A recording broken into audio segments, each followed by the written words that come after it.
Welcome to four sides TV entertainment.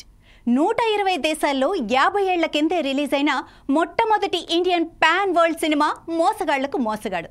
ఇందులో మన daring and dashing super star Krishna నటించారు.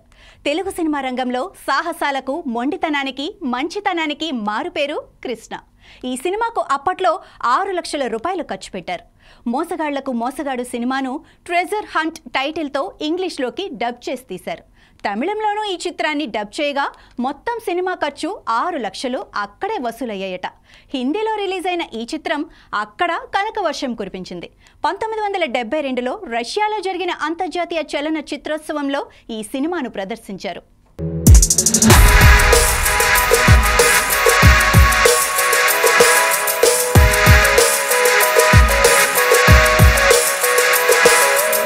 రాజస్థాన్లోని థార్ ఎడారి, బికనీర్ కోట, శివబాడి దేవాలయం, దేవికుండ్ సాగర్, సిమ్లా, కుఫ్రీ, టిబెట్కు సమీపంలో ఉన్న నార్కందా స్నోఫాల్తో పాటు సట్లెజ్ నదీ తీరాన తట్టాపానీ ప్రాంతాల్లో ఇలా సినిమా మొత్తాన్ని ఆల్మోస్ట్ అవుట్డోర్లోనే తీశారు.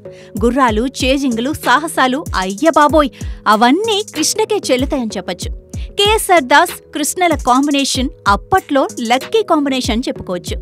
విఎస్ఆర్ స్వామి ఫోటోగ్రఫీ, ఆదినారాయణరావు బ్యాక్గ్రౌండ్ మ్యూజిక్ సినిమాను ఎవర్గ్రీన్ సినిమాగా తీర్చిదిద్దింది. ఈ సినిమాలో మరో చెప్పుకోవాల్సిన వ్యక్తి ఆరుద్ర. ఆయనే కథతో పాటు మాటల్ని చాలా రుచికరంగా ఆ చిత్రంలో రాశారు. ఈ సినిమా పేరు చెప్పగానే ఎవ్వరికైనా ముందుగా గుర్తుకొచ్చేది నాగభూషణం నటించిన జిత్తులమారి నక్క పాత్ర.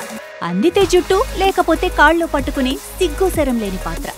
ఆ రోజుల్లో అలాంటోళ్లు వేళ్ల మీద లెక్కపెట్టే సంఖ్యలో ఉండేవారు. సాధారణంగా కృష్ణ సొంత సినిమాలలో భారీ తారాగణం ఉంటుంది. ఎక్కువ మందిని అకామిడేట్ చేస్తారు. అంతటి విశాల హృదయుడు కృష్ణ. అదే బాటలో ఈ సినిమాలో హేమహేమీలందరూ నటించారు. విజయ్ నిర్మల, జ్యోతిలక్ష్మి, ఎస్ వరలక్ష్మి, శాంతకుమారి, గుమ్మడి, సత్యనారాయణ, ప్రభాకర్ రెడ్డి, రావు గోపాలరావు, ధూళిపాళ మరెంతో మంది తారాగణం ఈ చిత్రంలో తమ వంతు పాత్రలు పోషించారు.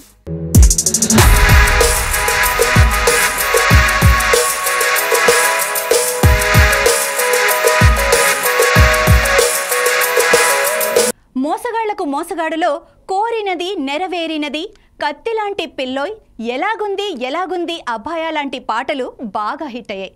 బ్యాక్గ్రౌండ్ మ్యూజిక్ హాలీవుడ్ లెవెల్లో ఉంటుంది. డైలాగులు వినిపించకుండా ఢామ్ ఢామ్ అంటూ మ్యూజిక్ని వినిపిస్తున్న దర్శకులకు, సంగీత దర్శకులకు ఇలాంటి హిట్ సినిమాలను చూపించాలి. ఫస్ట్ రిలీజ్లోనే కాదు, రిపీట్ రన్స్లో కూడా ఇరగదీసిన లెజెండరీ సినిమా ఈ మోసగాళ్లకు మోసగాడు. ఎన్నిసార్లు చూసినా మళ్ళీ చూడాలనిపించే చిత్రాలలో ఈ సినిమా ఒకటి. ఈ చిత్రాన్ని మిస్ అయ్యాము అనుకునేవాళ్ళు ఒక్కసారి చూడండి. తెలుగు సినిమాను ప్రపంచానికి చాటిన చిత్రంగా ఎప్పటికీ చరిత్రలో నిలిచిపోతుంది.